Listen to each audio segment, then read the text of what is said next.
पर शक करता है, और शक करना लाजमी भी है, क्योंकि आपकी किताब ये कहती है, आपकी किताब तो यहाँ तक कहती है कि अलतकैया, झूठ बोल दो, तकिया नहीं, पीछे सोने वाला तकिया नहीं, अलतकैया, झूठ बोल दो और गैर मुस्लिमों पर काबिज हो जाओ जब ज़्यादा संख्या में हो जाओ। तो भाई इस्लाम को ना मानने के तो बहुत सारे कारण हैं, और गैर मुस्लिम इस्लाम और अल्लाह को माने, मोहम्मद को माने, इसका एक भी कारण नहीं है। मुझे एक भी बात बता दो जो इस्लाम में गैर मुस्लिमों के फ़ायदे की कही गई हो, बल्कि हर जगह कत्लो गारत, औरतों को लूटना, वही हर जगह पूरा क्रिमिनोलॉजी, पूरा पोर्नोग्राफी से भरी हुई किताब है, और इसको हम मान लें। ऐसा नहीं होता है। पढ़े लिखे और समझदार लोग इस्लाम को हमेशा खारिज करते रहेंगे, मोहम्मद को खारिज करते रहेंगे, और अल्लाह का जो झूठ और जो फैलेसी है अल्लाह की, उसको खारिज करते रहेंगे। तो इस्लाम को ना मानने के बहुत सारे कारण मैंने आपको गिना दिए। एक भी कारण कोई मौलाना में हिम्मत है तो ये गिनाए कि इस्लाम को मानने के क्या कारण है, और उसमें कहीं कुछ ऐसा है जो गैर मुस्लिमों के फ़ायदे के लिए हो।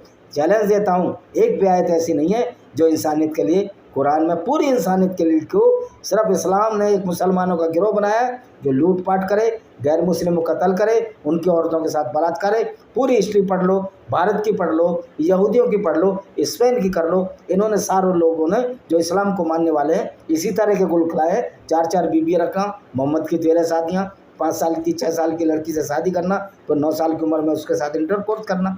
ये सब काम अगर तुम्हारे पैगंबर के हैं तो हम तो ऐसे पैगंबर को नहीं मानते, ना हमें कोई मर्दा।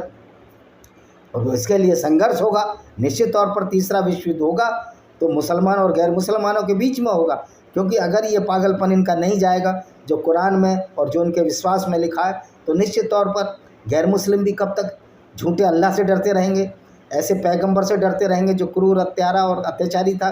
कोई नहीं डरता इन सब चीज़ों से।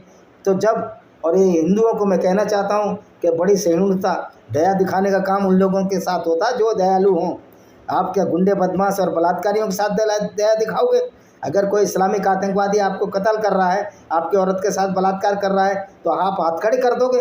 तो ये तुम्हारे लिए लानत है, सारे गैर मुस्लिमों के लिए, कि जो इस्लाम की आतंकवाद की गुंडागर्दी से अब तक नहीं लड़ रहे हैं और सोए हुए हैं। एक दिन उनका भी नंबर आएगा, 1 बाई 1 सबका नंबर आएगा। जिस तरह पहले यहूदियों का नंबर आया, फिर ईसाइयों का, फिर हिंदुओं का, फिर बौद्धों का भी नंबर आया बर्मा में, बाद में सिखों का भी नंबर आएगा। वैसे भी सिखों का हरमंदिर साहब तो मुसलमानों ही तोड़ा था, जो इस समझते हैं खालिस्तानी जाकर कि मुसलमान तुमको फेवर करेंगे, ये तुमको भी उसी तुम्हारे खिलाफ भी किताब इनकी वही कहती है कि जो गैर मुस्लिम है उसको कत्ल करना है, या इस्लाम में लाना, या उससे जजिया टैक्स, गुंडा टैक्स वसूल करना है। इसी के साथ मैं इस वीडियो को विराम देता हूँ। वंदे मातरम, जय हिंद, आपका दिन शुभ हो।